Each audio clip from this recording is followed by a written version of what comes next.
मेरे जिगरी दोस्तों, नमस्कार। फ्रेंड्स, आपको याद होगा कि कल मैंने आप सबको एक छोटा सा होमवर्क दिया था, प्रैक्टिकल करने के लिए दिया था और अपने ही जीवन के लैब में जाकर प्रैक्टिकल करने की बात कही थी। और मुझे विश्वास है कि आप में से कुछ लोगों ने तो ज़रूर किया होगा। यदि आपने किया है तब मैं ये मानकर चलता हूँ कि मेरी बातों को आप आत्मसात करने जा रहे हैं। लेकिन यदि नहीं किया है तब भी कोई बात नहीं। सुनते सुनते सुनते सुनते कुछ न कुछ तो हो ही जाता है। मैं जो बात अब आप सबसे शेयर करने जा रहा हूं, आप मैच कीजिए। हो सकता है कि आपका भी निष्कर्ष यही रहा हो। वो यह कि जो हमारे थॉट्स होते हैं, जो हमारे विचार होते हैं, वे ही हमारे हर तरह के व्यवहार और काम का निर्धारण करते हैं। यानी कि अगर मैं कठपुतली हूं तो मैं डांस कर रहा हूं। कैसे डांस कर रहा हूं?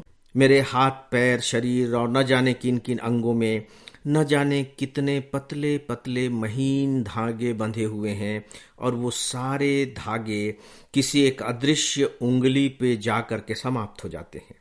और वे अदृश्य उंगलियां जिस तरीके से थिरकती हैं, हिलती हैं, उसी के अकॉर्डिंगली मेरे शरीर में हरकत हो जाती है। कठपुतली का यही सिद्धांत है।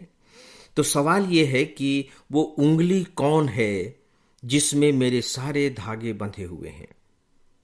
मेरा ये निष्कर्ष है कि हमारे जो विचार होते हैं वह उंगली है जो हमें नचाती है। भले ही यह बात अलग है कि हम उसे समझ नहीं पाते, देख नहीं पाते, लेकिन होता यही है।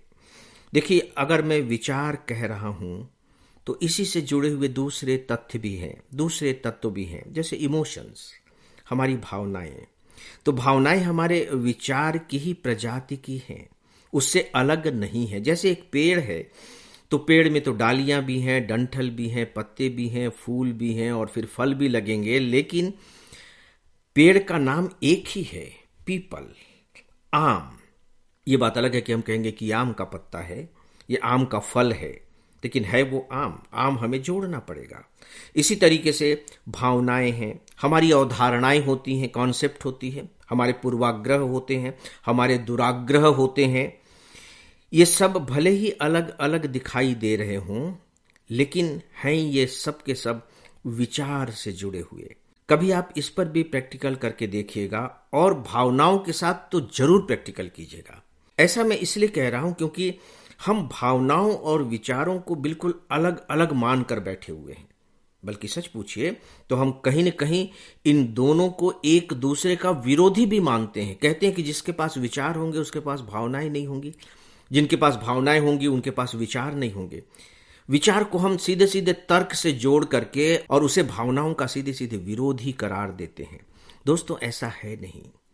आप इत्मीनान से किसी दिन बैठ जाइएगा और खुद का अवलोकन कीजिएगा, अंतरावलोकन। अपने अंदर को देखने की कोशिश कीजिएगा, झांकने की कोशिश कीजिएगा। ऐसा कर लेंगे आप। ये मत सोचिएगा कि अरे भैया हम अंदर झांकेंगे, कैसे झांक लेंगे। करके तो देखिए। आपके अंदर जैसे ही कोई भावना उठे, उठाइए भावना। भावना न उठे तो उठाने की कोशिश कीजिए। जब आप कोशिश करेंगे तो पाएंगे कि भावना से ठीक पहले जिस तरह का विचार आपके दिमाग में आया था, उसी से जुड़ी हुई भावना आपके अंदर पैदा हो गई। जैसे मान लीजिए कि आप बाहर रह रहे हैं, आपको मां की याद आ रही है, तो मां से जुड़ी हुई कोई बात, कोई विचार आपको अपने दिमाग में लानी होगी। और देखिए कि जैसे ही कोई विचार लेकर के आएंगे, विचार तो आपके दिमाग में आए और पानी आपकी आंखों में आ गया। ये जो पानी है आपकी भावना का प्रमाण है। हो सकता है कि कोई ऐसी बात आपको याद आ जाए कि शरीर के रोंगटे खड़े हो जाए। रोंगटे खड़े हो जाए डर से नहीं, रोमांचित हो उठे आप। वहां भी आपके दिमाग में कोई न कोई इस तरह का विचार आया होगा जो आपके अंदर रोमांच पैदा कर दे। तो हमें ये भी समझना बहुत जरूरी है और स्वीकार करना उससे ज्यादा जरूरी है कि मेरी जो भावनाएं होती हैं, मेरे जो दुराग्रह होते हैं, मेरे जो पूर्वाग्रह होते हैं, वे सब के सब विचारों की ही देन होती हैं। दोस्तों, जिस दिन आप इस बात पर यकीन कर लेंगे, मैं आपको विश्वास दिलाता हूं कि जिंदगी जीने का बहुत बड़ा सूत्र आपके हाथ में आ जाएगा। क्योंकि दूसरों को नियंत्रित करना हो सकता है कि हमारे लिए मुश्किल हो, लेकिन विचारों को नियंत्रित करना मुश्किल नहीं होता है। याद रखिए, मन को नियंत्रित करना मुश्किल हो सकता है, इच्छा को नियंत्रित करना मुश्किल हो सकता है, भावनाओं को नियंत्रित करना मुश्किल हो सकता है, लेकिन विचारों को नियंत्रित करना मुश्किल नहीं है, कठिन जरूर है। इसका मतलब है कि हम विचारों को यदि नियंत्रित करना सीख लेते हैं तो सभी चीजों को हम नियंत्रित करना सीख लेते हैं। दोस्तों, लेकिन यह तो हमारा विषय नहीं था, तो मैं इस विषय पर बात कर क्यों रहा हूं, शायद आप समझ गए होंगे। अब हमें इस समस्या पर बात करनी है कि ये जो प्रेमी और प्रेमिका हैं, जिसे वो प्रेम समझ रहे हैं, प्रेम एक विचार है, तो उनकी ये जो समझ है प्रेम के बारे में, ये कितनी सही है, कितनी गलत है। कहीं ऐसा तो नहीं कि प्रेम के विचार को भावना के रूप में ले रहे हैं, प्रेम के विचार को पूर्वाग्रह मान रहे हैं, प्रेम के विचार को दुराग्रह मान रहे हैं, या प्रेम को और भी कुछ मान रहे हैं। यानी कि प्रेम के संबंध में उनके विचार क्या हैं। अब हम इस पर बात करेंगे और इस पर बात करने के बाद फिर इस निष्कर्ष पर पहुंचने की कोशिश करेंगे, तो फिर अंततः दोषी है कौन। तो आज बस इतना ही। नमस्कार।